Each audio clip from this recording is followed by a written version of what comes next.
Imagine you want to send $100 to your friend. Easy, right? You open your banking app, type in their account number, press send. A few seconds later, ding, the money arrives. Seems simple enough, but have you ever noticed something strange? You never actually send money directly to your friend. Your bank talks to their bank. Those two banks update their records, and only then does your friend receive the money. In other words, every digital payment you have ever made has relied on someone else keeping the official record. So here's the real question. Can two complete strangers send money to each other over the internet with no bank, no company, no one in the middle? For decades, the answer was simple. No. Then, in 2008, someone claimed they had found a way. That idea became known as Bitcoin. And in the next few minutes, I'll show you exactly how it works, in plain language. No jargon, no hype. And no, I'm not telling you to buy or not buy any. Removing the bank sounds easy. Just let people send money directly to each other. Done. But there's one big problem. Trust. Imagine a total stranger on the internet tells you, "I have $100 and I'm sending it to you." How do you know they really have the money? How do you know they haven't already sent that same $100 to 5 other people? After all, digital money is just numbers on a screen, and copying numbers is what computers do best. And if the two of you disagree, who decides which version is true? In the normal financial system, the bank settles all of this.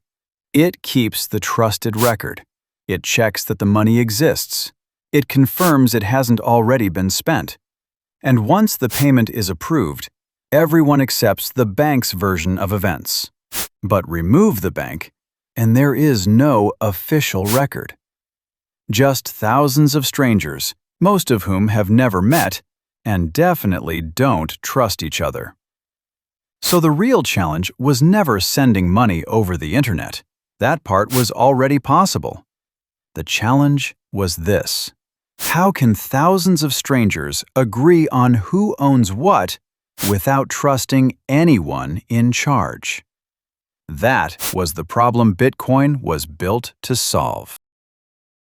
So, how do you create a trusted record without trusting anyone? The obvious answer is, you can't. For centuries, every financial system worked the same way. Someone had to be in charge. A bank, a government, a company. Someone everyone agreed to trust. Then, in 2008, an anonymous person, or maybe a group of people, using the name Satoshi Nakamoto, proposed something completely different. And no, to this day, nobody knows who they are. Instead of one organization keeping the record, why not let everyone keep a copy? Imagine 10,000 identical notebooks. Each one contains the complete record of who owns what. Whenever someone sends money, all 10,000 notebooks are updated with exactly the same information. Now imagine someone tries to cheat. They sneak in at night and change the balance in their notebook. I now have $1 million.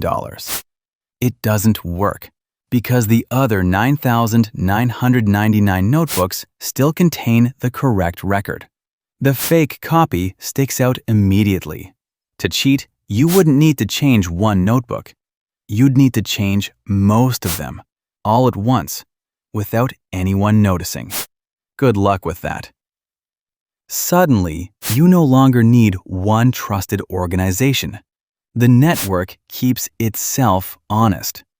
That was the revolutionary idea behind Bitcoin. Not replacing money, replacing the need for a trusted middleman. Now, obviously, these are not real notebooks. They are digital records stored on thousands of computers around the world. Each computer keeps its own copy of the same transaction history, and this shared record has a name you've definitely heard before: the blockchain. But this creates another problem. If no bank is in charge, who adds the next payments to the record? Not every computer on the network does this job. Some computers volunteer to compete for the chance to prepare the next page. These computers are called miners. No pickaxes involved. Slightly disappointing, I know. Here's how it works. Several Bitcoin payments are waiting in line. Miners collect these payments and race to solve a difficult mathematical puzzle.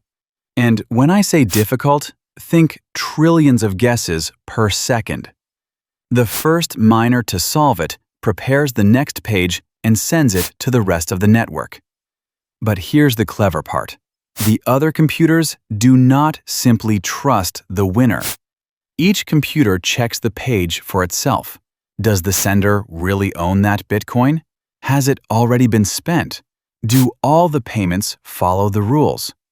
If the page checks out, each computer adds it to its own copy of the record. Nobody updates anyone else's computer. Every computer updates its own notebook. And once that happens, all the copies match again. Then a new group of payments lines up, and the race begins all over again. But hang on. Why would anyone become a miner? Mining requires powerful computers, and those computers use a huge amount of electricity. Nobody burns warehouse loads of electricity out of pure kindness. So miners need a reason, and Bitcoin gives them a good one. When a miner successfully adds the next page to the blockchain, they get paid. Part of the reward is newly created Bitcoin. The rest comes from small transaction fees, paid by the people whose payments made it onto that page. This reward covers the computers, the electricity, and then some. And it keeps miners all over the world checking transactions and protecting the network 24 hours a day. So Bitcoin doesn't rely on volunteers. It rewards people for keeping the system honest. Clever, right?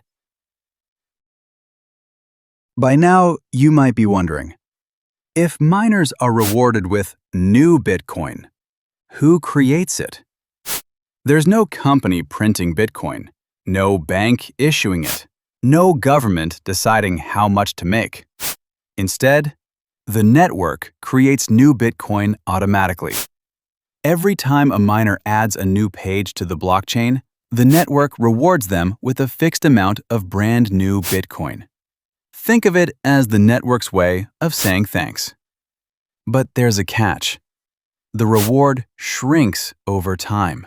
Roughly every 4 years, it gets cut in half, which means fewer and fewer new Bitcoins enter the system as time goes on. Eventually, the network will stop creating new Bitcoin altogether. There will never be more than 21 million Bitcoins. Ever. That limit was written into Bitcoin's design from day one, and no single person, company, or government can change it. At this point, you might still be wondering, Bitcoin isn't made of gold. It isn't issued by a government. So why is it worth anything at all? The answer is simpler than you'd think. Money only has value because people believe it does. A $100 note is just a piece of paper. It works because millions of people trust that others will accept it. Bitcoin is similar. Millions of people trust the network and agree that it has value. But here's the thing. Bitcoin's greatest achievement isn't creating a new kind of money. It's solving a problem everyone believed was impossible. For centuries, sending money over a distance always needed someone in the middle. A bank, a payment company, a trusted organization. Bitcoin proved that complete strangers can transfer value directly over the internet. With no one keeping the official record, Because everyone is keeping it. Instead of trusting one organization, people trust a shared record that anyone can verify. That idea changed how the world thinks about money. Whether Bitcoin becomes the world's everyday currency or not, it proved that a decentralized financial system is possible. So the next time someone says Bitcoin or blockchain, you'll know it's not magic internet money. It's 10,000 notebooks that always agree. And if you're wondering how all this data, your money, your messages, your videos, physically travels across oceans, that's the story for next time. If you enjoyed this, subscribe. More stories about the hidden engineering behind the technology you use every day. See you in the next one.